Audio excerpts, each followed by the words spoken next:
Welcome to Castell Henllys Iron Age Fort, here in the beautiful Pembrokeshire Coast National Park. The site's owned and managed by the National Park Authority and is open to visitors all through the year.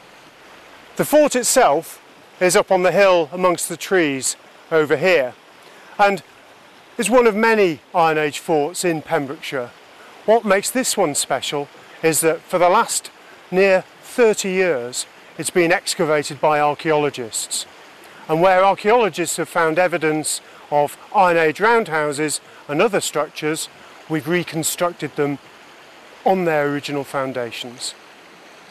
In doing this, basically our visitors get a great sense of place.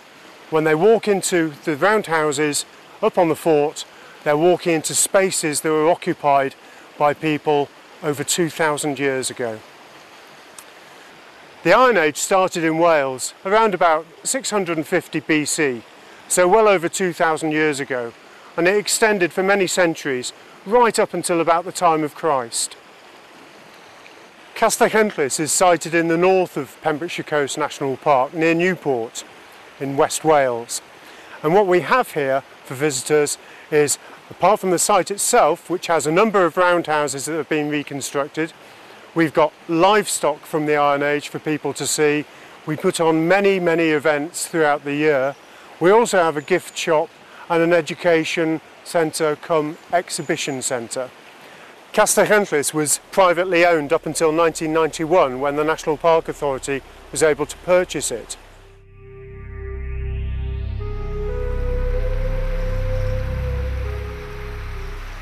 We're going to start our tour from the banks of the Nant Diad, this beautiful stream that winds its way around the base of Castell Henllys. And if you'd like to follow me, we'll start the tour.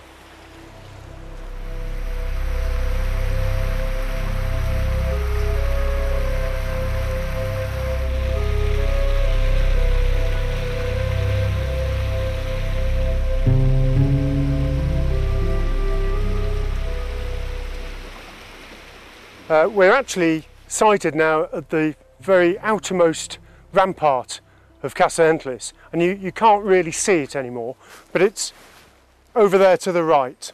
And in the Iron Age they'd have dug a ditch to provide the material for the rampart, and in digging that ditch they tapped into a spring. And what we've done here, we've got no proof about this whatsoever, but we've tried to show what Iron Age people might have done in this little area, because Iron Age people believed very much in the importance of watery places. They perhaps thought of them as ways into the underworld where the spirits and the gods of the Iron Age people lived. And so watery places became quite important, and they would make offerings to their gods at these sort of places, and rituals would take place as well. So what we've done is we've decorated this spring area to try and give you a flavour of what Iron Age religion would be like. And of course, with the great oak tree dominating the place, we can't help but think about druids perhaps. So let's go on up to the fort.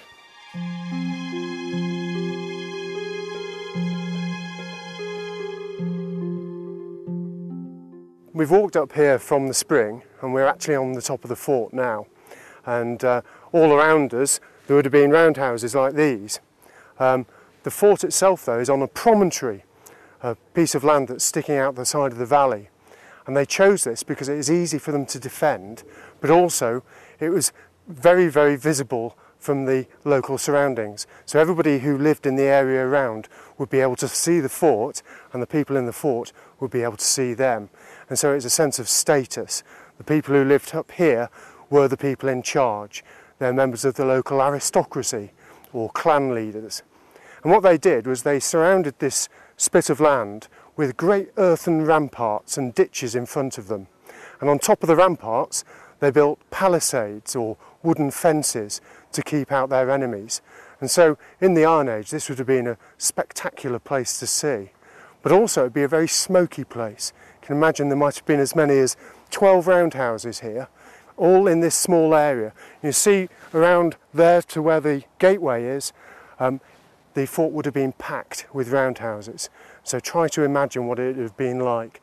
You'd hear the noises of people living here, laughing, coughing, crying, perhaps even singing, and the smell of cooking fires all the time. A very, very busy place indeed. Not like it is today, which is relatively peaceful and quiet and rural. The people who lived here in the Iron Age, the Celts, as we often call them, were quite special people. In many ways they were just like us, but also they had a really good artistic tradition, and they liked showing off with artistic works on their metalwork and woodwork, but also they wore clothes made out of wool, dyed with bright colours, blues, greens and reds. And so the people who lived here would have been the top end of society, and everybody else would have lived outside the fort, out in little hamlets of small roundhouses. As you can see from this roundhouse, it's called a roundhouse for the obvious reason. They're conical roofs set on circular walls. And we don't have a huge amount of evidence for this, except from what archaeology can tell us. And that tells us that they had circular walls. There were no stone walls on these buildings, although elsewhere in Wales you will be able to find roundhouses with walls made from stone.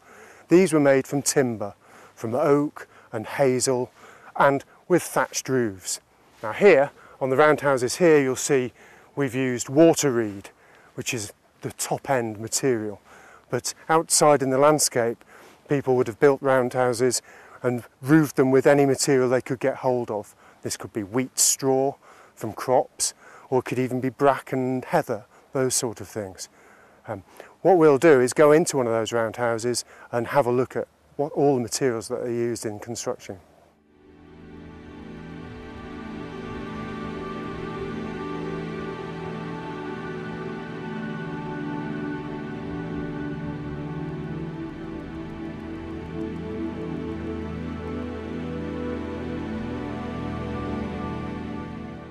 All right, well we've come into the largest roundhouse in the whole of the fort. It's 13 metres in diameter, and who would have lived here? Well, that's a bit of a leading question, because we don't know who lived individually in the roundhouses on this fort, but generally who were the people who lived here. Now, some years ago, some archaeologists believed that the Celts came from Europe and invaded Britain in about 500 BC, 600 BC. We don't believe that anymore. We believe that the people who lived here in the Iron Age were the descendants of the people who lived here in the Bronze Age before them, who themselves were the descendants of the people who raised these massive burial monuments to the dead, people who lived in the Neolithic. So Iron Age people had been here all along. And so we had a settled landscape which had lots and lots of history to it. And so the people who lived in this roundhouse, for instance, would have been part of that tradition. But again, you know, we're in the biggest roundhouse, 13 metres in diameter. It's possible that because this is the biggest roundhouse, that this is where the leader lived, up here on the fort. Now, we've got no idea of the names of the people who lived here in the Iron Age because they didn't write. That isn't because they're ignorant, it's because they chose not to. And the bards and the druids in the Iron Age would have memorised everything rather than commit it to paper. So we don't have very many names, but we do have enough names to suggest that women played an important leading role as well as men. So we've got names like Cartimandua and Boudica, for instance. So here at Castell Henllys, it's quite possible that at one moment in time, a woman might have been the leader here. And again, there are two schools of thought about the people who lived here. One is that people from around the local community lived here, and everybody lived in the fort, rubbing shoulders with each other, and nobody lived out in the fields in the outer landscape.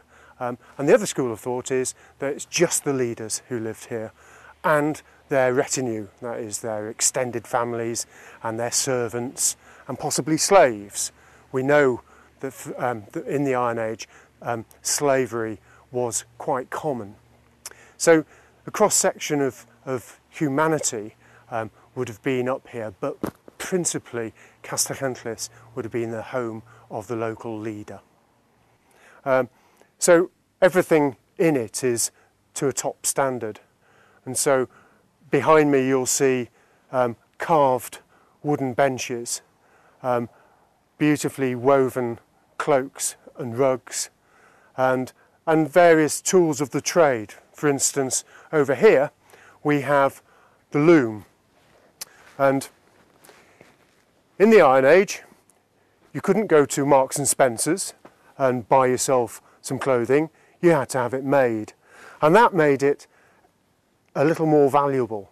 So people would have taken more care over their clothing. Now if you look on this loom, we've got some lovely wool. It's all dyed with different colours. We've got red that's from the root of the madder plant, and we've got blues, which is from woad. Now this clothing wouldn't have been tailored in the way that we do today. Basically all they were doing is producing a sheet of material that could then be stitched up and made into a tunic or a pair of trousers, and also cloaks. Now, although we can see the wool on the loom, organic material tends to rot, and so a loom that existed over 2,000 years ago in the Iron Age is unlikely to survive in the archaeological record today, because things like wool and things like wood tend to rot away. And so what we tend to be left with are just those bits of material that can survive, and that's things like stone. So you see here at the bottom of the loom we've got stone weights. We know they're weights because they've got perforated, they're perforated, so you can see they're hanging there. Under certain conditions though, very rare conditions, material like this does survive, and that is when it's been left in a waterlogged site. Now we have some evidence for this in the form of Lindau Man, and this is an Iron Age person who was discovered preserved in a peat bog, and he'd been murdered there as a human sacrifice. But because the peat bog was waterlogged, no oxygen could get in, and so his skin and bone survived, even his hair survived. Elsewhere, in places like Ireland and in Denmark, we've got more evidence of this kind of survival. So we even have the remains of material like this that you see on the loom. And so today we can actually recreate or reconstruct how people looked as well as how people lived in the Iron Age. And later on you'll see some of our modern day Iron Age people using various things, not so much just not just the loom, but also you'll see some of the domestic work that goes on in a typical Iron Age household. And here, for instance, we have the quern. As you can see the flour coming out of it. You drop the grain in the top there and turn it round, and it produces flour. And it's quite easy to produce enough flour to make a loaf. It doesn't take all that long.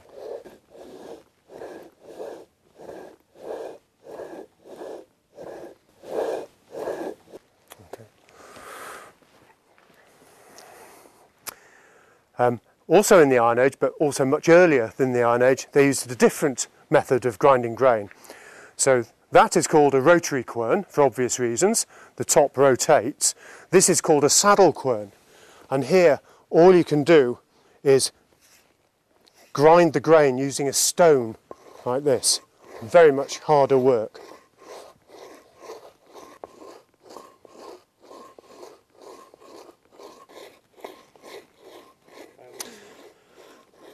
But in the fine tradition, I can show you something that was done earlier. So grinding grain like that produces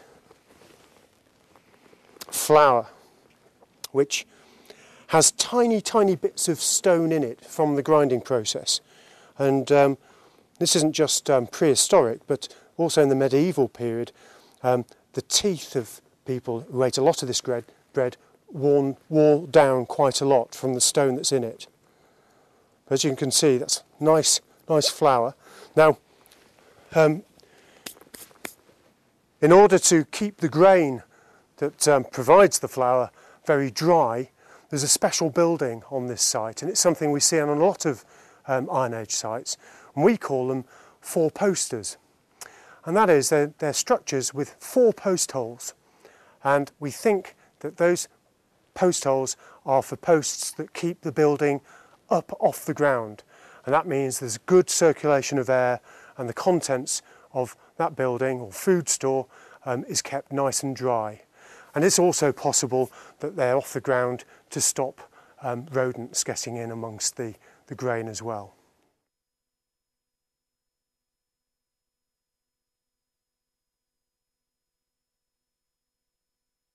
Here we have got an example of other tools common in the Iron Age. This is an adze. This is used for chopping wood and shaping wood using an action like that.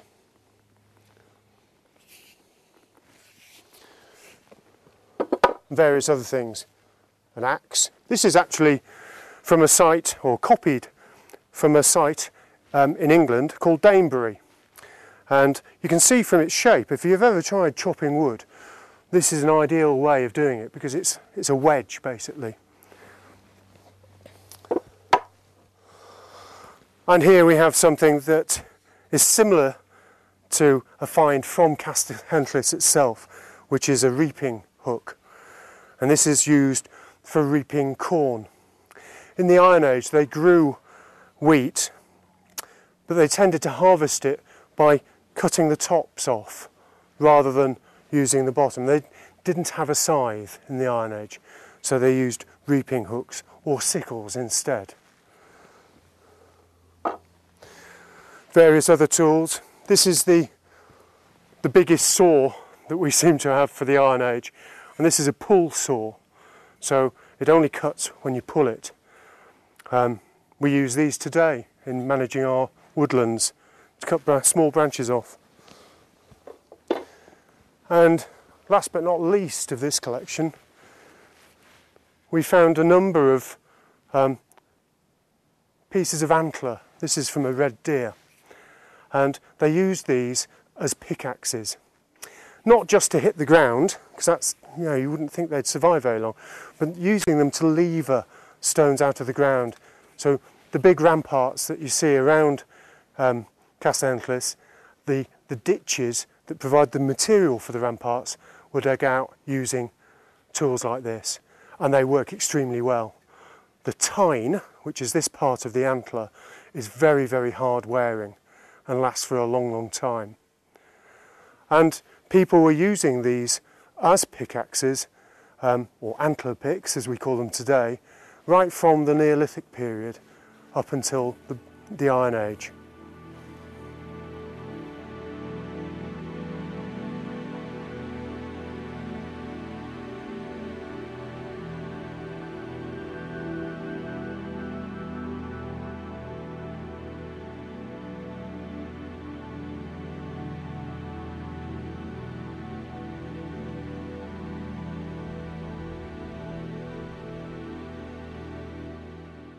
But these are all very necessary manual tools, but the person who lived here would have enjoyed more luxurious comforts.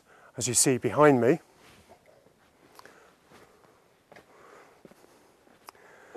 the artistic tradition of the Iron Age Celts was very well developed and very beautiful. Here we can see what is known as a curvilinear design. So lots of swirls carrying the motif onto another panel and so on. Beautiful decoration. The pigments that they used for paint were things like naturally occurring ochre in reds and yellows and coloured clays with minerals, and they'd have mixed charcoal in to get darker colours. And then behind me you can see what our interpretation is of how they might have slept here. We've got absolutely no evidence for this whatsoever. It's just our own personal thought that people in the Iron Age would have liked to have slept on beds raised off the ground, simply because for those of us who've tried sleeping in round houses, it's bitterly cold if you sleep on the floor. What we've tried to do here is use examples of Iron Age art that we've seen on metalwork that survives in the archaeological record, for instance, and some ceramics, and we've taken that design and applied it to wood. So they may have sat on the floor, but we're suggesting perhaps that they applied this wonderful, in this case, anthropomorphic artwork to other things other than metalwork. And behind me you'll see a bit of evidence of the more martial aspects of the Iron Age. It's clear that they did fight, although we think a lot of their defences and the way they dressed was for showing off their status. They also had a very real need for defence, because other groups in other parts of the landscape may well have tried to raid them and steal things like their cattle, for instance, and perhaps take away people as slaves. And so it would have been an unpleasant time to live unless you were right at the top of the social scale.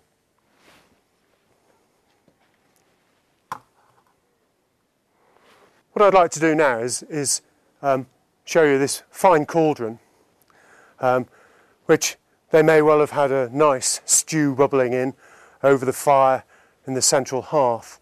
But if we look upwards and see what we've done here at Castell Henllys, we can see part of the way that we actually constructed this building in the first place. And the way that we did it was by erecting a central pole.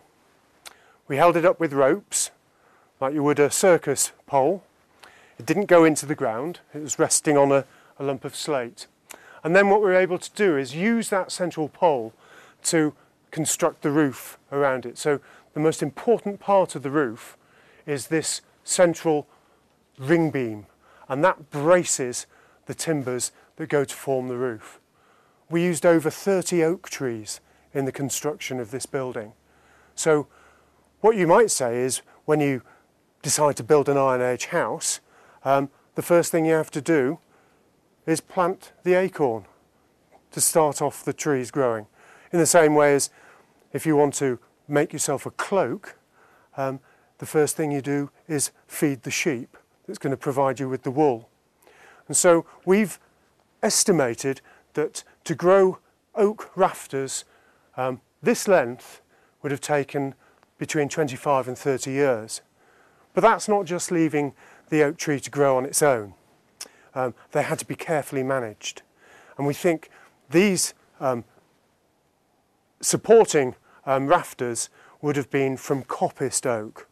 Now, coppicing is a technique whereby certain species of tree can be cut down right to ground level, and then they produce shoots that grow up fast and strong as they compete for the light against each other. And so trees like oak will grow rafters like this after about 25 to 30 years. But it's not just oak that we've used in this building. The walls that you see around you here are covered in what we call daub, which is a mixture, nice mixture of clay, rotted down straw and dung from cattle. Mixed together, when it goes dry, it goes rock hard. Wonderful material, just like plaster. But inside there, we have another kind of tree, which is hazel. And we used over 80 hazel trees to produce enough of the wattle, which are the long strands of hazel, to weave in between the posts to form the wall. And then we daubed them with this lovely mixture. And of course, that's called wattle and daub. That's where the term comes from. So as well as the 30 trees that you see here, the oak trees that go to form the rafters, the tops of the walls, and the ring beam above us, we've also got the 80 hazel trees that were needed to produce enough material to build the wall. And you can also see hazel has been used as what we call purlins, which go round and round the rafters, and these are used to tie the thatch on. Okay, and we have over 2,000 bundles of water reed on this roof alone. Something that this house also does for us, not only does it show us one idea of how people in the Iron Age might have lived in a domestic environment, it also tells us what the landscape surrounding the fort might have looked like, because this timber has to come from somewhere and it has to be managed. And so they would have had woodlands out in the landscape that they'd have managed for coppicing. Coppiced for oak, coppicing ash and coppicing hazel. And it's an interesting thing today that we find that managed woodlands also produce a really good habitat for some of our rarer animals like dormice. So the Iron Age landscape would have been quite sustainable, an important word that we use today, but in the Iron Age it was absolutely essential. So they would have cut their hay, for instance, early in the summer, which would have given the plants, the flowering plants, time to flower and seed, that would create a good biodiverse sward. It also allow certain animals to live in that environment, like the corncrake, long gone from Pembrokeshire now, unfortunately. So this is how people in the Iron Age might have lived at home. We can assume that it would be nice and warm and cosy as well. But they had a very real need for defence, and as I referred to earlier, there are ramparts, earthen ramparts that defend this fort. So we'll go and have a look at those now.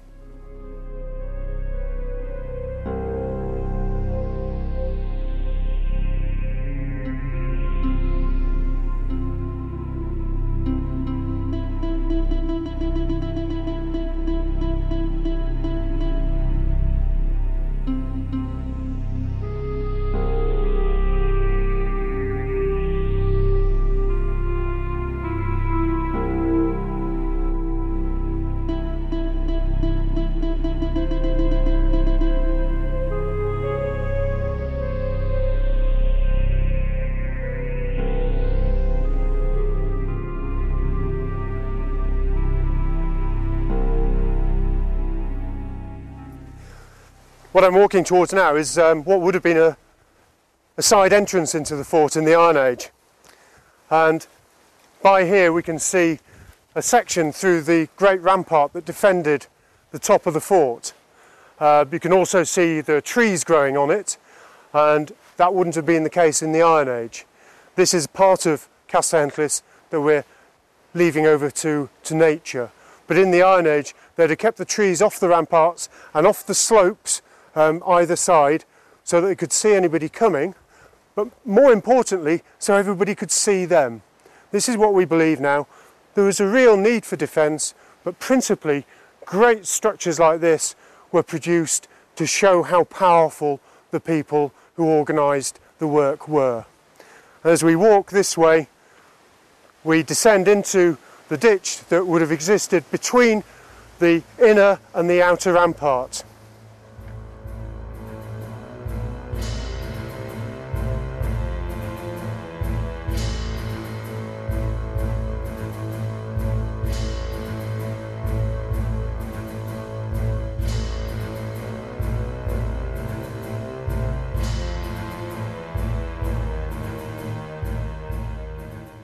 So here we are in between the two ramparts that principally defended this fort, and you've got to remember they would have been quite a lot steeper in the Iron Age.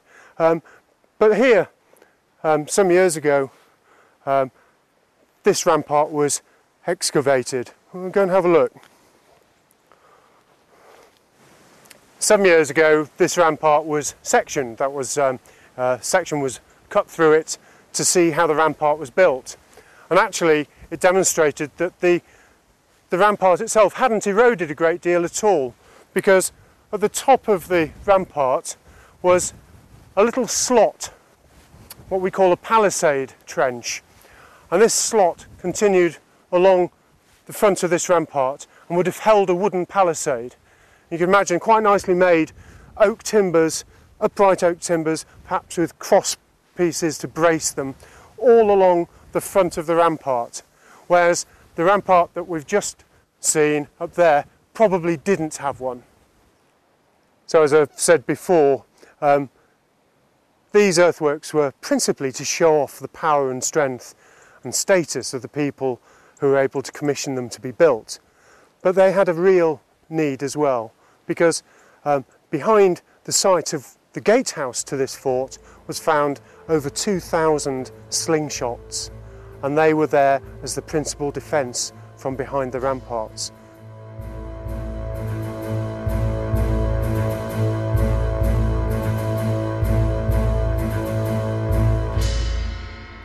So what we've done here is mark out in timber what was originally here in stone. And so this is the site of the gatehouse in the Iron Age. And what would have happened is, if you were visiting the fort, you'd first go in to the first guard chamber of the gatehouse. And the walls of this gatehouse may have been 3 metres high. There's no real way of telling. The stonework survived up to about 1 metre in height, and then was excavated. Now, the process of archaeological excavation is destructive, so you have to remove what you see in order to better understand it and see what was there before it. So all we've got now is basically these posts, which are just marking out where the stonework was in the Iron Age. And in the first guard chamber here, there would have been a gate here. The gates would have opened, and I'd have been into the second guard chamber. Now, over time, the guard chamber changed in shape. They rebuilt it and did various things, even fell down at one point, but it existed over many hundreds of years as a gateway into the fort. And behind the wall of the gatehouse, over here, we found over 2,000 slingshots. And in the Iron Age, people would have been able to fire their slingshots either from the top of the walls. Now remember, it would have been maybe 3 metres high at that time, or they could actually fire them from behind the walls. So we think this rampart probably had a flat top and perhaps no palisade on it, to allow the defenders of the fort to stand up there and fire their slingshots underarm. Using slingshots in this way, it's like a terrifying weapon, because you can hear them whistle through the air as they turn, and they get such a velocity that even if you miss the person you're aiming at, in dry weather the slingshot will bounce and perhaps hit somebody else. And in terms of range, from here we've had an expert slingshot fire a shot way over into the tree that you see over there, and that's about 200 metres, my guess. So it's a long range weapon as well as a terrifying one, and very cheap. So the stones are like goose eggs or even new potatoes in terms of their shape, and quite easy to collect from a local beach a few miles that way. And what we can do now is go and look at the inside of the rampart, that is the part of the rampart inside the fort. We'll go over there now.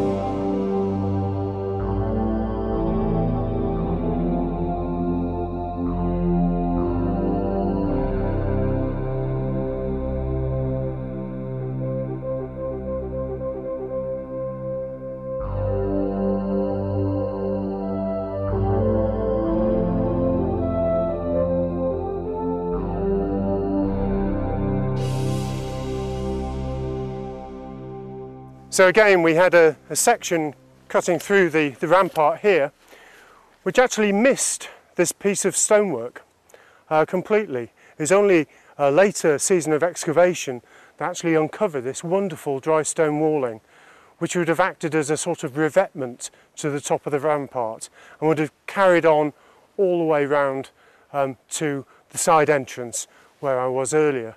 And the level of skill is very evident even today. The reason it's gone all wobbly is because over the years the rampart itself has moved with gravity, but this has remained in lovely condition. And what adds a real human touch to this site, to me, is the fact that you can see where the mason has come along after the wall has been built, and he's used his hammer and chisel just to knock off edges or knolls that he didn't really like very much, like this one here. That to me is like a fingerprint.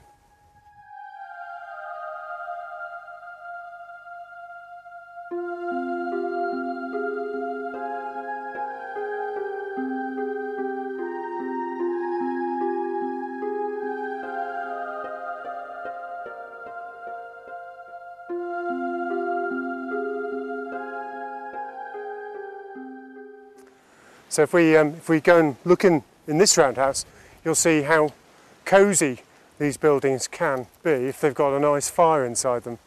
And we might meet a couple of the occupants as well. So as you can see, with a fire inside the roundhouse, it can be really quite cosy. And you can see the cauldron bubbling away here. And our two Iron Age occupants here wearing nice woolen clothing. Is it nice and warm? Lovely, thank you. Yes. Good thing about wool, of course, is it stays warm even if it gets wet, doesn't it? The only problem is it smells a bit then, doesn't it? It does, yes. Sounds just like a wet sheep. Yes. So it smells like the animal from which it came. And the smoke actually goes out through the roof. There's no chimney here. The smoke actually percolates through the thatch. And the good thing about that is it kills off any nasty bugs that might be living in there at the same time. So it keeps the thatch clean and looks quite peculiar when sometimes on a wet day you can see the roof and it looks as if it's actually steaming, but it's actually smoke percolating through. As you can see, this cloak is made from a very fine yarn, and a very good colleague of ours who used to actually spin this sort of material on site told me once that to spin 2 ounces of this yarn might take up to 3 working days. You can see how fine it is. So I presume you take good care of it, don't you? Oh, I do. Because it would take a long time to make a new cloak. And so this sort of clothing would have been a lot more valuable to people in the Iron Age than clothing today is, because we tend to think about just going to buy clothing, whereas in the Iron Age it had to be woven, the wool had to be spun into yarn and then woven on the loom. And the process of spinning the yarn took a lot longer than the weaving, but the weaving took long enough as well. And these people are very adept at spinning, aren't you? It's the sort of thing that you do most of the time, isn't it? Yes. So again, we sit down and watch the telly or read a book. People in the Iron Age would have gathered round in the evening, a nice fire, and told stories of the past to remind them of their ancestors. And while they're doing it, they're probably doing a bit of spinning at the same time. But I'm not going to talk too much, because the weapon that this person is holding looks as if it might be applied to me if I'm not too careful. And we've got documentary sources of women who were very fearsome when the Romans were trying to attack Anglesey. It was women who ran in front of the Celtic tribes, tribal warriors, and whipping them up into a frenzy. Sadly, it didn't work, and Boudicca was defeated against one legion of Roman troops.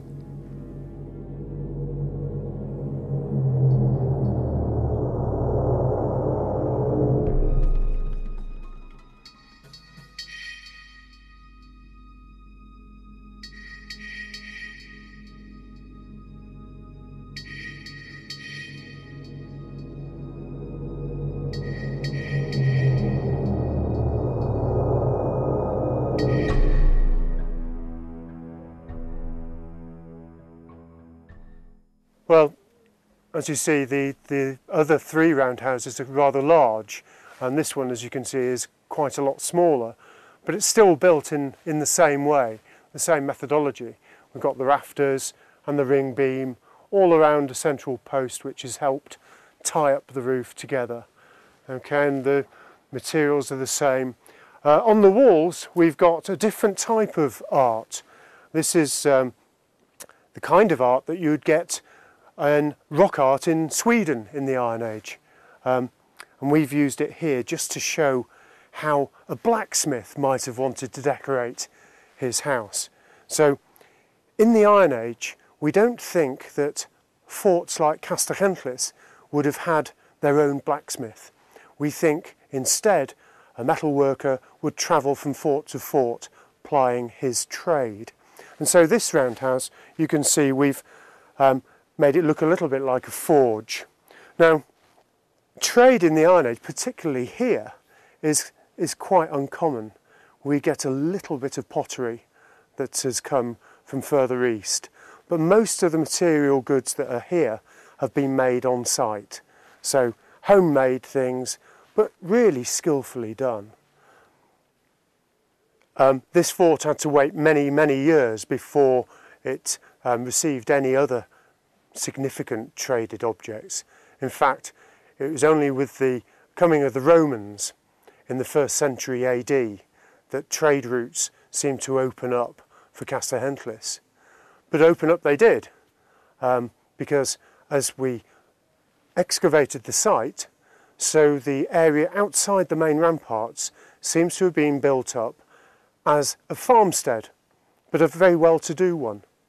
And they totally abandoned the fort itself and moved out into the farmstead. Other people might have moved into other parts of the landscape to build other farmsteads.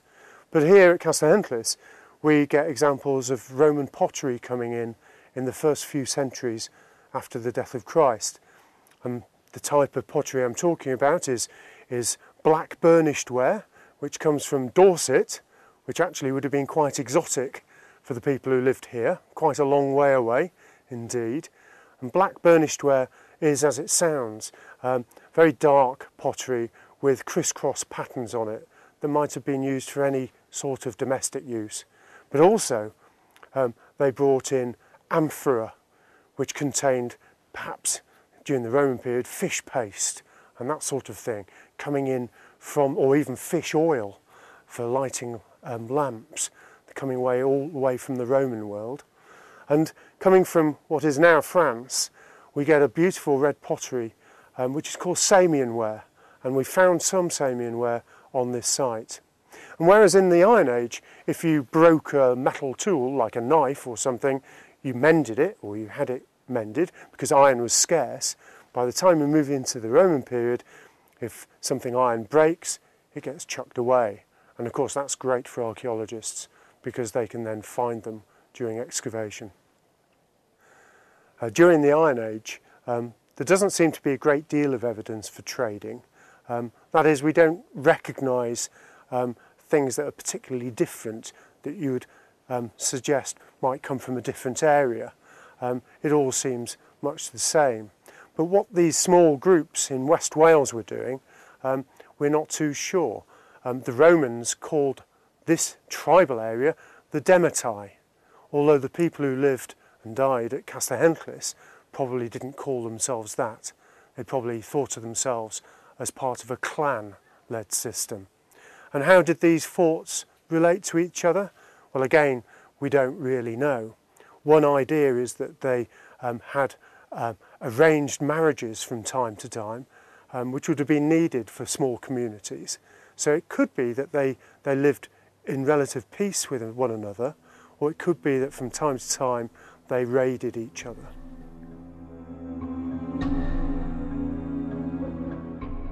Well, Castell Henllys was occupied for many centuries throughout the Iron Age, right up to the advent of Rome. And Emperor Claudius invaded Britain in AD 43. But it took many decades before West Wales was subdued. Although we've got no evidence for tribal groups in this area of Wales actually fighting the Romans, Our easterly neighbours, the Silures, certainly did. But also with Rome came opportunities for trade. But Castell Henllys was abandoned at this time and the entire fort was emptied. People moved outside and built a farmstead outside the ramparts. And during that period they were in contact with the Roman world, the Mediterranean world, and we can see evidence for that in the goods that are traded here in far-flung West Wales, where we seem to have been just as close to the Roman world as anybody else in wider Britain. So, in abandoning Castell Henllys, the occupants, or some of the occupants, built a farmstead just outside the fort, whereas other people built other sites in the nearby landscape. We don't know whether this was because the Romans had enforced them to do it, or whether things were changing. And most of us think that society itself was changing, and as people got more access to the wider world, so they believed more and more in material goods, showing off their wealth, than the rather expensive maintenance of a fortress like this. So we'll go now and have a look at where they went.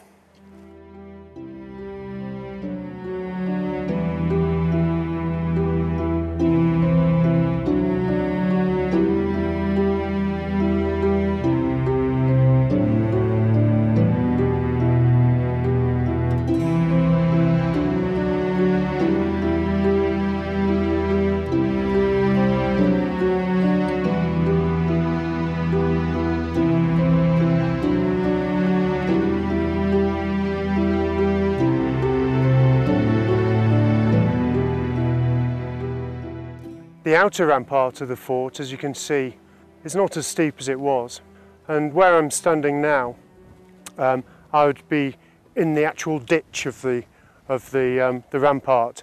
So were I to be transported back in time to the Iron Age, I'd fall about 3 metres to the bottom of a very muddy ditch. And that ditch basically helped protect the fort before the ramparts. Now, as time went by, so this rampart slumped into the ditch until by the Roman period there probably wasn't much to see here other than a slight depression. And it's during the Roman period, or just leading up to the Roman period, that Castell Henllys is abandoned. And we don't really know why.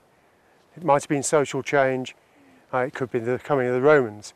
But either way, some of the inhabitants at Castell Henllys constructed a farmstead, which basically spanned from this rampart right over 70-80 metres away to what was then an outer rampart, and this area in between was the location of the settlement that existed here during the Roman period up until about the 4th century AD, and it's during this period that they get lots of trade with the Roman world. And by about the 4th century AD, it all seems to come to an end at Castell Henllys, and the focus of power seems to have shifted, perhaps over towards Nevern, a few miles over that way. But here at Castell Henllys, we've got spaces that are so special, and a sense of place that's so important. Castell Henllys is now open all year round. And this time of the year, as we're going into winter, we have many schools visiting here. And the children learn about the Iron Age in a fun and spellbinding way. We've got people in Iron Age costume, authentic costume, who teach them how people lived in the Iron Age and some of the craft skills that they did. So you've seen children wattle and daubing, putting their hands in that horrible mixture, although we don't put dung in it for the children, we have to say. As well as wattle and daubing and other craft activities, the children get a glimpse of what life must have been like for our Iron Age ancestors. And visitors to Castell Henllys also share the space that these people lived in. You can't walk anywhere in Castell Henllys without walking in the footprints of those who have gone before us, back 2,000 years and more. And what's really important about Castell Henllys is that, oh yes, it's important to enjoy yourself, very much so, but it's also to learn about what the past means for us now in the present.